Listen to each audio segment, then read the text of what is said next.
there's also the question of how you get the drive towards reducing nuclear weapons, and that has to come from political leadership. Political leadership in itself has become more difficult in the modern world because individuals and small groups and local communities have more freedom and individual initiative to do what they want, inside or outside the law actually, than was true in previous eras. So the whole question of political leadership on anything has become more fraught.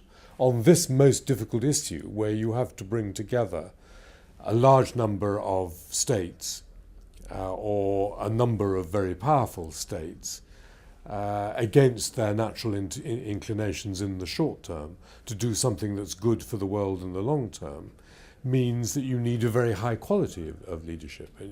I think we've seen in the story of President Obama and what he seemed to stand for when he was campaigning and when he was first elected, and his opening of the door towards the possibility of a nuclear-free world in some of his rhetoric, echoed from the European side by Margaret Beckett when she was Foreign Secretary, and made an important speech initiating the whole process of the nuclear weapon states thinking about this area, which the Americans under Bush didn't enjoy very much but have come round to.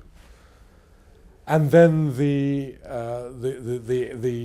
observation that we've all had of people drawing back or naming the difficulties as they arise, of getting from a state of having them to a state of not having them, and how American national public opinion would react to that, and how Chinese and Russian and other public opinion and government opinion would react to that.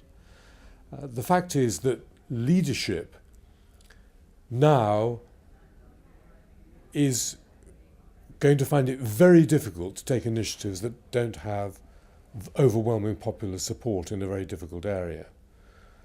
And I would almost think that the leadership has to come from the popular voice in demanding this, in more than just demonstrations or CND type activity by NGOs, which has become more sophisticated in more modern decades, but still has a peacenik aspect to it. That has got to become much broader and much more demanding for the long term, which public opinions are not and medias are not particularly good at, to enable political leadership to make progress.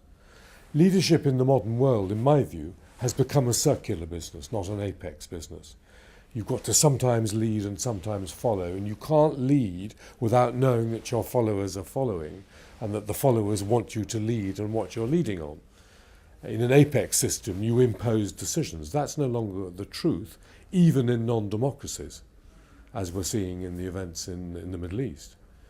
And so the prospect of what we're talking about, which is a world with many fewer nuclear weapons in it, perhaps no actual stockpiled nuclear weapons in it, can only come about if there is driving political leadership at the top and demanding public opinion at the grassroots.